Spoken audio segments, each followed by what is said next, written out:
નમસ્કાર વિદ્યાર્થી મિત્રો, વિમળા વિદ્યાલય ક્લાસીસમાં ફરીથી આપ સૌનું સ્વાગત છે. આજે આપણે આગળ બે થિયરી આગળના વિડીયોમાં ભણી ગયા છીએ. એના પછીની જે ખૂબ જ મહત્ત્વની અને પરીક્ષાની દૃષ્ટિએ ઇમ્પોર્ટન્ટ છે એવી થિયરી એટલે કે આરસી કપલ એમ્પ્લીફાયર ભણવાની છે. આરસી કપલ એમ્પ્લીફાયર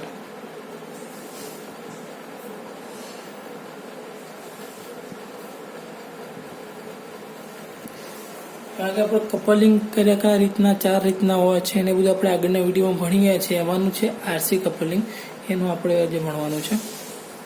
તેના માટે સૌપ્રથમ આજે આપણે એક કેપેસિટર આ રીતનું ડ્રો કરી દઈએ, બરોબર છે, જેની સાથે આર એટલે કે રેઝિસ્ટન્સ સંકળાયેલો છે, બરોબર. અહીંયા આગળ એક કેપેસિટર છે, એ આઉટપુટ, આનો આઉટપુટ બીજા કેપેસિટર માટે ઇનપુટનું કામ કરશે, બરોબર છે. પ્રવાહની દિશા જે બેઝ તરફ રહેશે, બરોબર છે.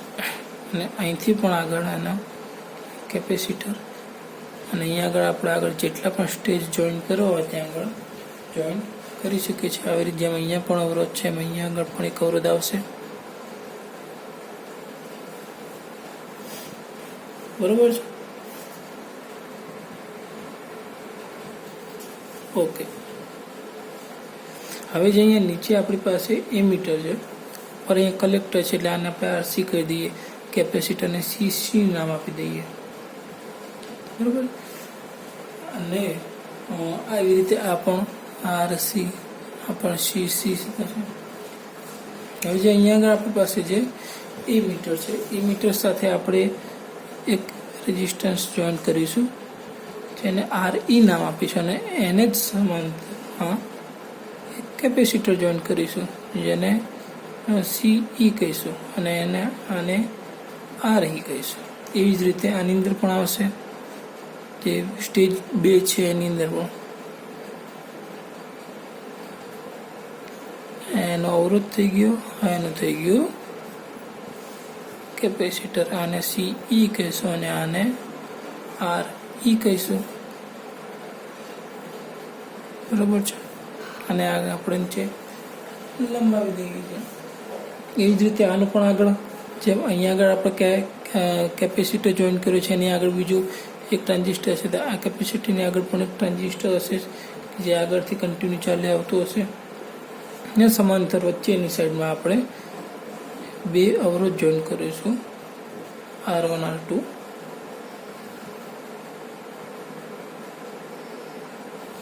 બરોબર છે. અને R2 નામ આપી દઈએ અને R1 કહી દઈશું. આ કેપેસિટર આગળનું સીસી છે, આગળ તો અહીંયા આગળ આ સીસી જ કહેવાય. ઓકે, તો આ રીતની રચના થઈ ગઈ છે, આપણી સર્કિટ તૈયાર. આ બધાને ખાલી જોઈન કરી દઈએ.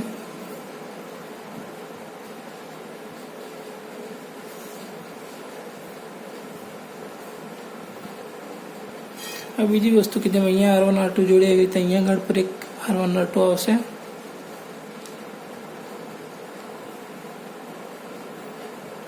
R2 કહી દઈએ અને R1 કહી દઈએ. થઈ ગઈ સર્કિટ. હવે સ્ટેજ 1 આ થયો, આ સ્ટેજ 2. એવી રીતે તમારે જેટલા પણ સ્ટેજ લેવા એટલા આપણે લઈ શકીએ છીએ. અહીંયા આગળ આપણને આઉટપુટ મળશે,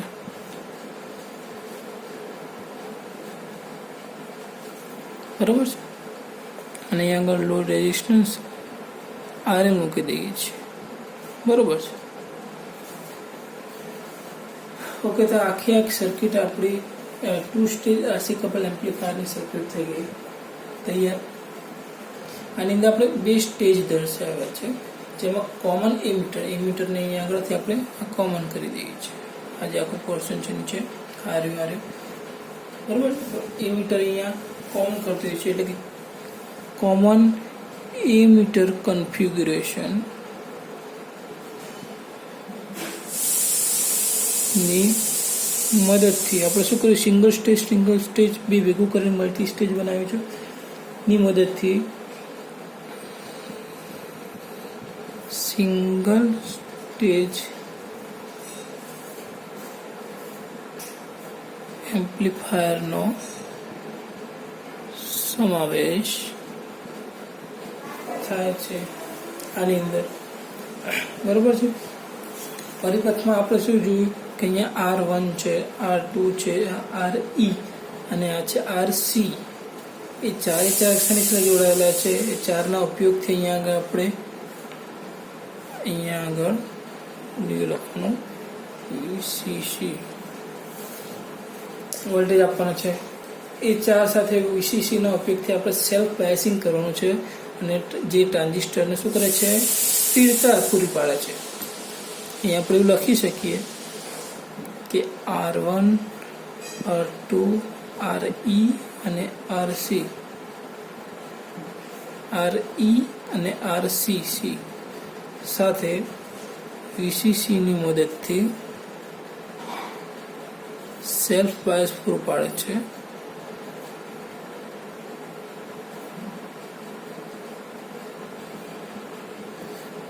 જે ટ્રાન્ઝિસ્ટરને શું કરે છે, સ્થિરતા આપે છે, એટલે કે સ્થિરતા પૂરી પાડે છે. બરોબર છે. આટલે સુધી ખ્યાલ આવે આપને? ઓકે, ચલો. હવે શું થાય છે કે અહીંયા આગળ આપણે સીસી જે કલેક્ટરનું કેપેસિટર છે એ કપલિંગ કેપેસિટર છે, જે પ્રથમ સ્ટેજનો એટલે કે આ પ્રથમ સ્ટેજના આઉટપુટને બીજા સ્ટેજના ઇનપુટ સાથે જોડવાનું. આ પ્રથમ સ્ટેજનું આઉટપુટ થયું અહીંયા આ રહ્યું. આ પ્રથમ સ્ટેજના આઉટપુટને બીજા સ્ટેજનું જે ઇનપુટ છે એને આપણે બેઝની અંદર આપેલું છે, એટલે અહીંયા આગળ આપણે એવું લખી શકીએ કે સીસી કપલિંગ કેપેસિટર એ પ્રથમ સ્ટેજના આઉટપુટને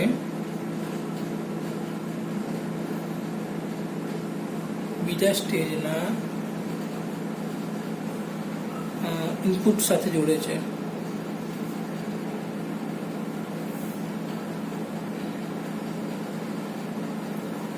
ઇનપુટ સાથે જોડે છે, બરોબર છે.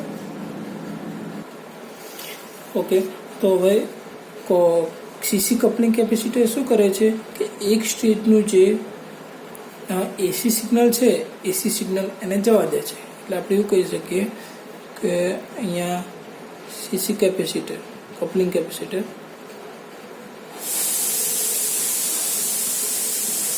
એ એસી સિગ્નલને જવા દે છે. એસી સિગ્નલને જવા દે છે ત્યારે સામે કોને રોકે છે? એસી વોલ્ટેજ હોય અથવા પ્રવાહ હોય તો તેને શું કરે છે? રોકી દેશે, અથવા તો નહીં કહી શકાય કે જવા દેતો નથી. એટલે તેથી ત્યાર પછીના જે સ્ટેજની અંદર ડીસી બાયસિંગ દખલ કરતો હોય છે એ કરતો નથી. માટે આ કારણથી આપણે કેપેસિટર અથવા કપલિંગ કેપેસિટરને બ્લોકિંગ કેપેસિટર કહેવાય છે. એટલે આપણે એવું લખીએ કે સીસી કેપેસિટરને ના લીધે બ્લોકિંગ કેપેસિટર પણ કહેવામાં આવે છે, બરોબર છે. હવે આપણે શું કરવાનું છે કે અહીંયા જે કપલિંગ કેપેસિટર જે વોલ્ટેજ અથવા પ્રવાહને રોકે છે, જેના કારણે સિગ્નલ વોલ્ટેજનો વ્યય થાય છે, એટલે કે વોલ્ટેજનો વ્યય અહીંયા આગળ થાય છે. અને એ જ મૂળ આરસી કપલિંગનો મુખ્ય ઉણપ છે. તો તમને એવું કહેવામાં આવે કે આરસી કપલિંગનો મુખ્ય ઉણપ શું છે? તો કે જે એસી વોલ્ટેજને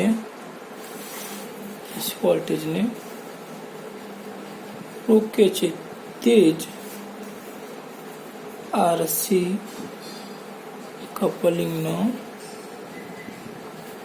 મુખ્ય ખામી છે, બરોબર છે.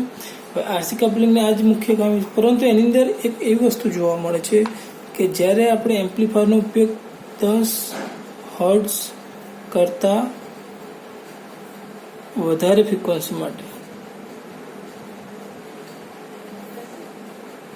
10 હર્ટ્ઝ કરતાં વધારે 10 હર્ટ્ઝ કરતાં વધારે ફ્રીક્વન્સી માટે જ્યારે આપણે એમ્પ્લીફાયરનો ઉપયોગ કરીએ તો ત્યારે એ શું કરે છે, અહીંયા આગળ એની ખામી એના કરતાં વધારે સારું આપણને રિઝલ્ટ આપે છે. એટલે કે આપણને ત્યારે વધારે યોગ્ય કાર્ય થાય છે. બરોબર છે.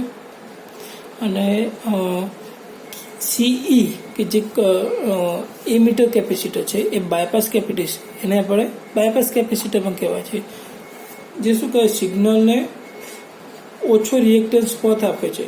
અને એના કારણે શું થાય, નેગેટિવ જે ફીડબેક આપણે આપીએ જે એના ઇનપુટમાં જાય છે એના કારણે એમ્પ્લિફિકેશનમાં સારું મળે છે, અથવા તો એવું કહેશે કે આ એમ્પ્લિફિકેશનની અંદર વ્યય થતો રોકે છે. અને આ કેપેસિટર મૂલ્ય વધારે પસંદ કેમ કરવામાં આવે છે, કેમ કે તે આરી પર એટલે કે જે એમીટરનો રેઝિસ્ટન્સ છે એના પર અહીંયા આગળ આ જે આરી તમને દેખાય છે એમીટરના જે રેઝિસ્ટન્સ છે એના પર એસી શોર્ટ સર્કિટની જેમ વર્તન કરે છે. અને આ કેપેસિટરમાંથી નિમ્ન ફ્રીક્વન્સી શું કહે છે, એને પસાર થવા દે છે સિગ્નલને, અને એના પર કોઈ પણ પ્રકારની ખોટી અસર પડવા દેતી નથી. બરોબર છે.